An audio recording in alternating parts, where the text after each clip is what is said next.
Representatives should be elected by state legislature, not by the people. The people don't have enough information to make sound choices, so they will be easily misled, and they should, therefore, have little involvement with government. Too much democracy is what got us into this mess. It's not that the people lack virtue, it's just that they are so easily manipulated by people who claim to be patriots. Just look at what's going on in Massachusetts. One of the biggest problems is that government workers don't get paid enough to live on, and still people complain that government salaries are too high, even though they're in line with our state constitution. I agree that we have been too democratic, but let's not overreact. Popular elections are particularly important for the House of Representatives because it is specifically designed to be closest to the people. All people, even down to the community and district level. Local needs, interests, views, customs, habits, and products are very different in different parts of the state, especially in Virginia. The House must adequately represent those disparate interests, and it must take great care to provide for the rights and happiness of the lowest, as well as the highest order of citizens. I agree. The success of our government, especially since we are a republic, depends on the people's confidence in it. And I submit that it would be a huge mistake to place elections in the hands of the state legislatures because they, not the people, are currently responsible for most of the opposition to national measures. We must have popular election of at least one branch of the legislature because it's an essential element of any free government. I still don't like the whole idea of popular elections, but I might be persuaded to go along with something like this. How about having the people nominate a certain number of candidates? Then the state legislature would choose from those. We definitely need a strong executive, but I'm afraid we might be creating a monarch, even if an elected one. The executive should be a single person. I second that motion. This is very important, so let's discuss it before voting. I would encourage us all to not be reluctant to speak our minds on this and other subjects. Speaking frankly doesn't prevent you from changing your mind later, you know. I'm in favor of a single executive, but I don't want to give him the power of war and peace. As far as I'm concerned, the executive's only legitimate function is to carry out the will of the legislature, and it makes sense, therefore, to have the executive appointed by and accountable to the legislature. They are in the best position to judge what needs to be done, and therefore how many executives would be most appropriate for doing it. A single executive would be most practical. As I see it, executive powers consist of executing laws and appointing officers other than those that come under legislative jurisdiction. A single executive will result in a monarchy. We shouldn't look to Britain as a model on this, because America is unique. Not that their system is bad. It's great for them. I don't see how a single executive would be any better than three, and three would, I think, help preserve the independence of the executive branch. A single executive would not lead to a monarchy at all, and in fact it would be our best safeguard against it. By the way, as I said before, I'm not influenced by the British model, which, I agree, simply won't work in this country. Although I like this plan in general, and I wish it well, I can't go along with the idea of paying the executive a salary. You might think this is silly, but please hear me out. I don't see any advantages to paying a salary, but I see some big advantages if we don't. Here's why. Men are driven by two things, ambition and greed, the love of power and the love of money. Either one by itself is powerful enough, but when you have both in full force at the same time, men will stop at nothing to get it. The executive position already provides power, and if we add to it the element of greed in the form of a salary, well, Britain is a good example of the results. And what kind of men would such an executive position attract? It won't be wise, moderate, trustworthy men who love peace and tranquility, that's for sure. It will be ambitious, violent men who will crush anyone who stands in their way, and they will take over the government. And by then, it will be too late, because we won't be able to get rid of them. Now, you may be thinking that all we need to do then is set the salary so low that it wouldn't provide any real incentive to such men. Wrong. They are smart enough to know that, once in office, it wouldn't be difficult to keep increasing their salary indefinitely. But why would voters allow that to happen? They could just vote them out of office. Wrong again. Because they would keep promising the voters more and more in exchange, and the voters would fall for it. This is how things have worked throughout the history of the world. But, you may be wondering, how can we expect to attract good and decent men to office if we don't pay them enough to live on? There are several examples in both England and France where public office is held by very honorable men who aren't paid for their services, and in fact, lose money by serving. Yet they seek those positions simply for the privilege of serving their country and their fellow citizens. In general, history shows that the less the compensation, the greater honor with which people serve. If you still have doubts about what I'm saying, consider this. We have in this very room the general of our armies, who has served selflessly, courageously, with great honor and distinction, with tremendous personal sacrifice. He never received even a small salary for his 8 years of service. So, gentlemen, setting a small salary for the executive would not be a big deal now, but I'm warning you, it will only lead to trouble down the road, and that's why I moved to remove this provision from the Constitution. Whether you agree or not, I needed to get that off my chest. Thank you. I second the motion. Dr. Franklin makes some very good points, and I think we should have the committee take a closer look at this issue. Mr. Madison pointed out in his notes that Colonel Hamilton's action was a sign of the delegates' tremendous respect for Dr. Franklin, not of their agreement with what he said. Gentlemen, I have passed out copies of a speech which I would like to summarize because it makes some important and valid points. One of the main advantages of a single executive is that, especially in time of war, a single person has more flexibility to react quickly and decisively, and there is a much better chance of maintaining strict confidentiality. Maybe so, but there is also a much better chance we'll end up with a monarchy.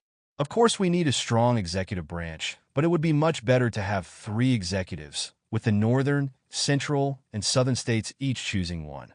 This would provide better representation of the interests of the different sections of the country, and the people wouldn't be so afraid of the executive assuming too much power.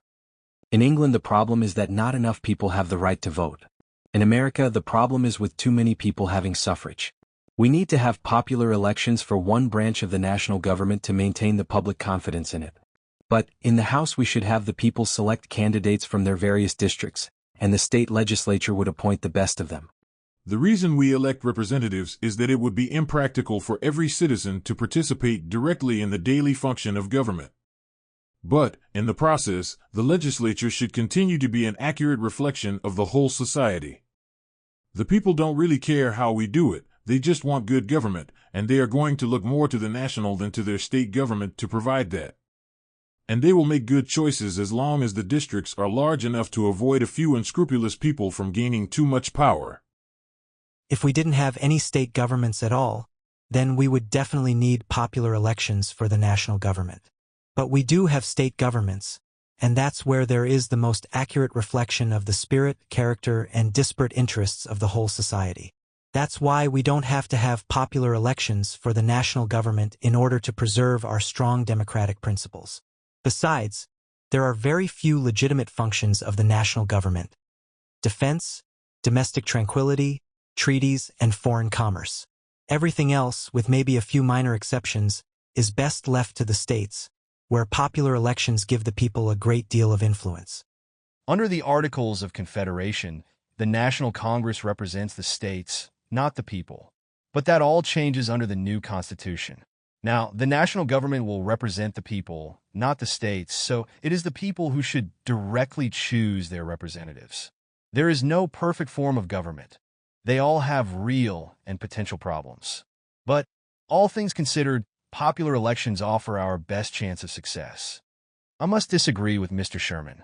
Those are certainly important functions of the national government, but there are a couple more that we need to think about: private rights and equal justice.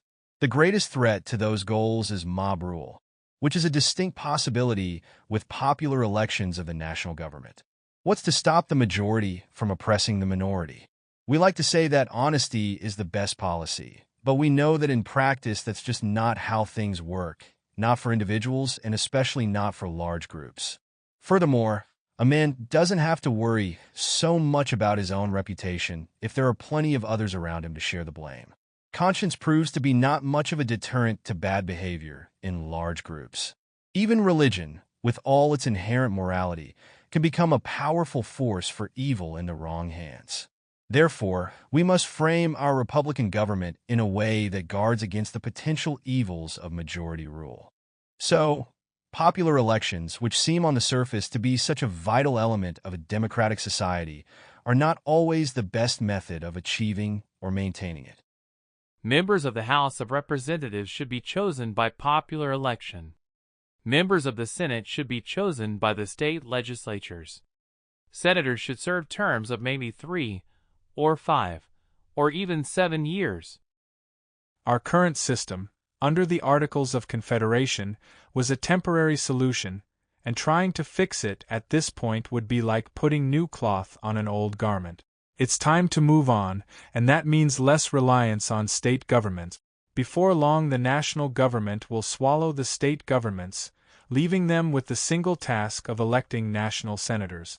Some of us seem to think the people don't want a strong national government, but that's not true.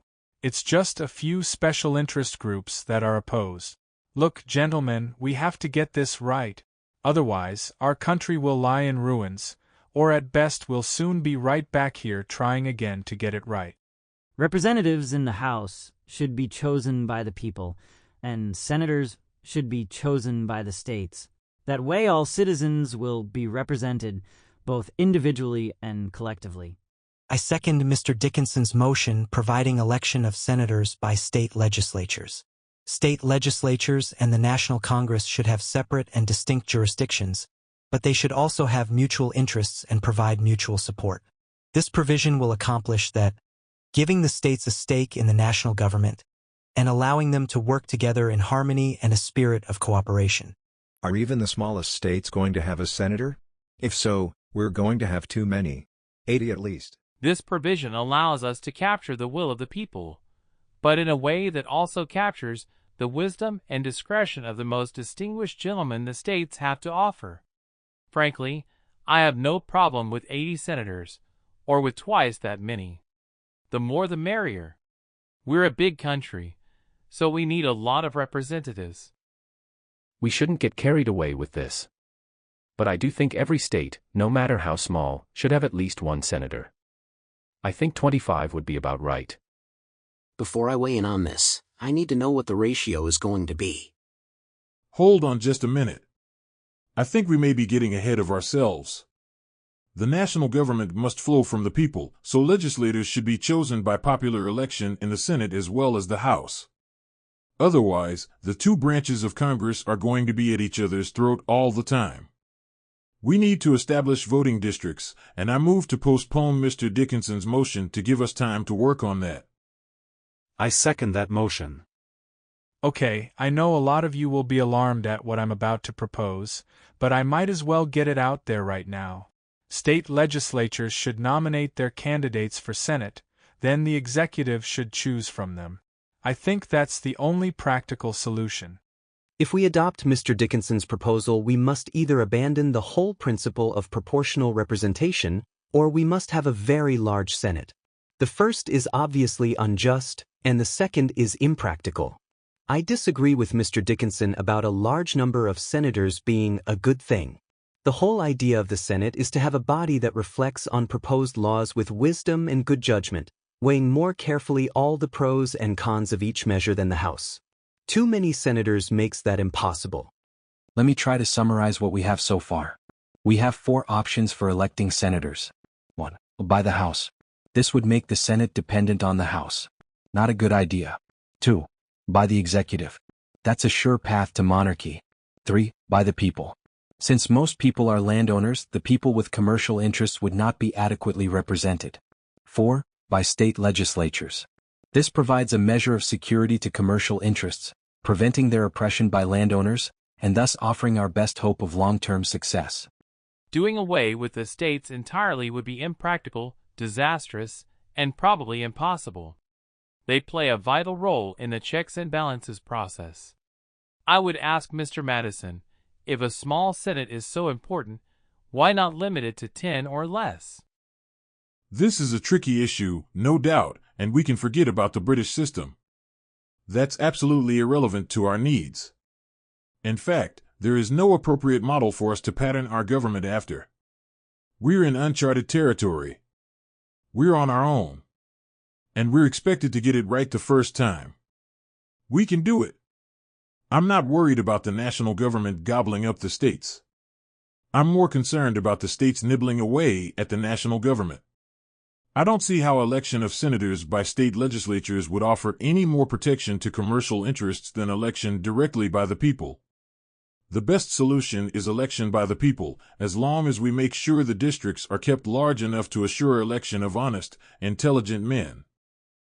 The bottom line is this. What is the best way of electing the best men to the Senate?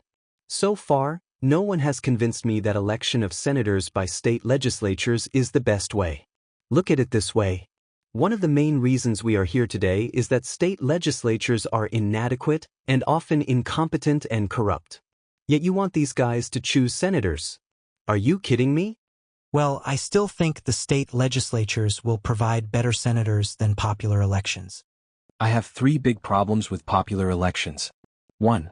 It's impractical to try to assemble large numbers of people from a wide geographical area together in one place at one time to vote. And even if we manage to pull that off, there will be fraud at every turn. 2. Drawing up the boundaries of separate voting districts would be manipulated to such an extent that an honest, worthy candidate from any particular district could easily be excluded from consideration in the election. 3. There would be friction between different areas within the same district as well as between districts. Senators should serve life terms. Appointments by state legislatures would help assure the independence of the Senate, and it would also avoid the many problems associated with popular elections. States should be divided into 3 classes, based on size. The first class, largest states, would have 3 senators, the second class 2, and the third class 1. I offer the following plan as an alternative to the Virginia plan. The Articles of Confederation will be revised, corrected, and enlarged in order to accommodate the needs of the national government and preserve the Union. Specifically, Congress's powers will be enhanced to provide greater control over taxes, commerce between the states and with foreign nations, criminal law, and requisitions. However, these powers will be subject to approval by a specified number of members of Congress, who will serve terms of a specified number of years, and will be compensated by federal funds, which amount will not be increased or decreased during their current term. Members of Congress will be barred from holding any other office or accepting any other appointment during their term, or for a specified number of years afterward. They will not be eligible for re-election, and they will be subject to removal if decided by a majority of state governors. National executives will have general authority to execute federal laws, appoint federal officers, and direct military operations. A federal judiciary will be established, consisting of a Supreme Court, with justices appointed by the executive for life terms. They will be paid, and their compensation will not be increased or decreased during their term. The Supreme Court will have jurisdiction over impeachments of federal officers. Members of the judiciary will be barred from holding other offices or appointments during their term and for a specified period thereafter. All federal laws and ratified treaties will be the supreme law, and the federal executive will have authority to enforce them at the state level. Provisions will be made for admitting new states into the Union. The rules for naturalization will be uniform throughout the states. A citizen who commits a crime will be judged by the laws of the state where the crime was committed, even if he/she is from a different state. I've already expressed my opposition to the Virginia plan, so I'll try not to repeat myself here.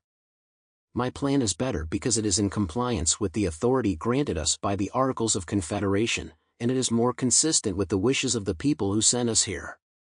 If the current articles are so bad that we can no longer work within them, then we should go back to our states and ask for more power, not just assume that power on our own. We were sent here, not to express our own personal opinions, and not even to come up with the best government possible, but to form a government structure that the people want and will approve. If we are no longer bound by the provisions of the current Confederacy, then I guess we are free to do whatever we think best, because we are simply the representatives of several sovereign states.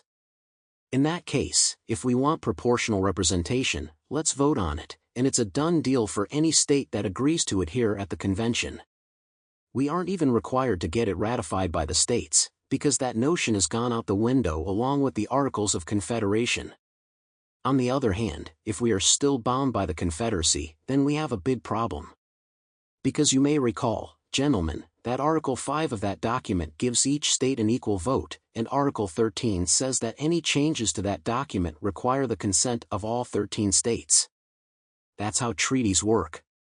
They require unanimous consent before they go into effect, and they require unanimous consent to nullify them. Mr. Wilson pointed out that when the larger states agreed to the Confederacy, they didn't really want an equal vote for every state, but they realized that it was necessary under their current circumstances. That doesn't mean they can just pretend they are not bound by that agreement now, just because circumstances have changed. The Virginia Plan opens up a huge can of worms. I might add that, in addition to being illegal and unworkable, it would be enormously expensive. Okay, let's break this down, point by point, given my understanding of the New Jersey Plan so far. The Virginia Plan, 1, 2, or maybe 3 branches in the legislature. 2. Representation of the people at large. 3. Proportional representation. 4. Single executive. 5. Majority rule. 6. Congress makes laws for all situations where the state legislatures are inadequate. 7. Congress can veto state law. 8. Executive may be impeached and removed from office if convicted. 9. Provision for revising laws. 10. Provision for inferior courts. 11 and 12. More jurisdiction for federal courts. And 13. Ratification of the new Constitution by the people themselves.